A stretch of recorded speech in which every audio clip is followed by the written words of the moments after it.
என்ன காரணம் இருக்கும்? இல்ல என்ன காரணத்தை நிராகரிச்சுக்கிறாங்க? அப்படியா? அது நிச்சயமா அது வரணும், அது வரணும். நாங்களும் அழுத்தம் கொடுப்போம். ஃபுட்ஃபால் ஒரு காரணமா இருக்கக்கூடாது. அது இன்னொன்னு அது மாதிரி கொண்டு வந்தா இன்னும் அது வச்சுட்டு ஃபுட்பால் அதிகமா வரும். அதனால அது அப்படி ஏதாவது இருந்ததுன்னா நிச்சயமா நாங்களும் அழுத்தம் கொடுப்போம். எல்லா கட்சியும் அழுத்தம் கொடுக்கணும். அவசியமா வரணும், அவசியம் வரும். அங்க கோயம்புத்தூர் மட்டும் இல்ல, மதுரையில கூட வரணும்.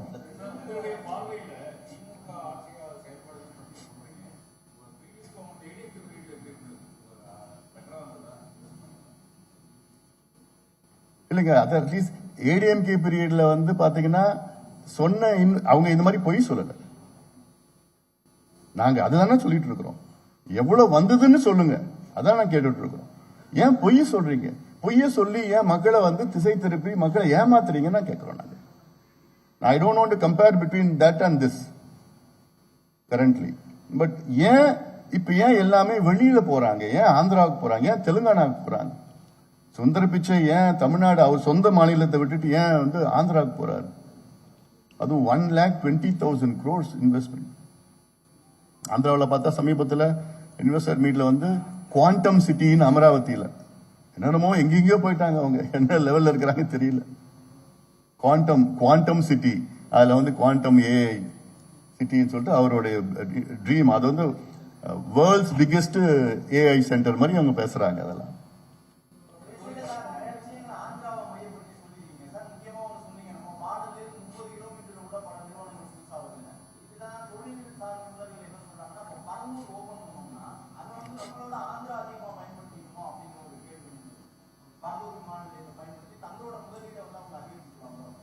அதாவது ஏன் ஸ்ரீ சிட்டிக்கு நான் இந்த ஆட்சியோ இதுக்கு முந்தின ஆட்சியோ நான் சொல்றது என்னன்னா, இட்ஸ் கண்டினியூஸ் ப்ராசஸ்.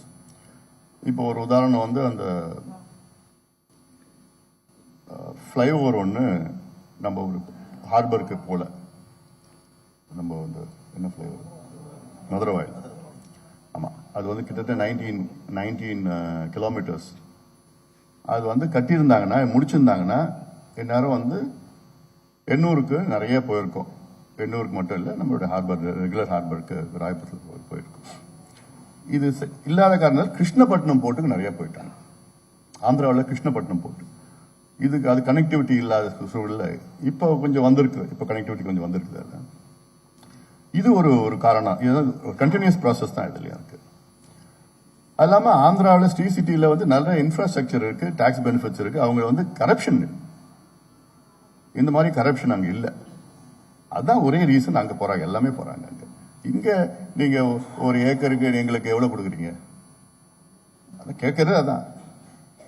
அண்ட் இன்னொன்னு இங்க தொழில் பாத்தீங்கன்னா எல்லாமே சென்னையை சுத்தி தான் தொழில் இருக்கு.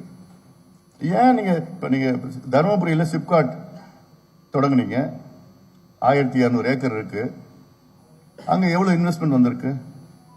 ஏன் இந்த இன்வெஸ்டர்ஸ் யாராவது நீங்க தருமபுரியில இன்வெஸ்ட் பண்ண சொல்லிருக்கலாமே? ஏன் பண்ணல இது வரைக்கும்? ஏன் மற்ற தென் மாவட்டங்கள் நான் அடிக்கடி போயிட்டு வரேன், பாக்குறேன். நான் நாங்குநேரி சிறப்பு பொருளாதார மண்டலம் ஒண்ணுமே கிடையாதுங்க. கங்கை கொண்டான்ல இப்பதான் ஏதோ கொஞ்சம் அங்கங்க வந்துட்டு இருக்குது. ஏன் வரல அங்க?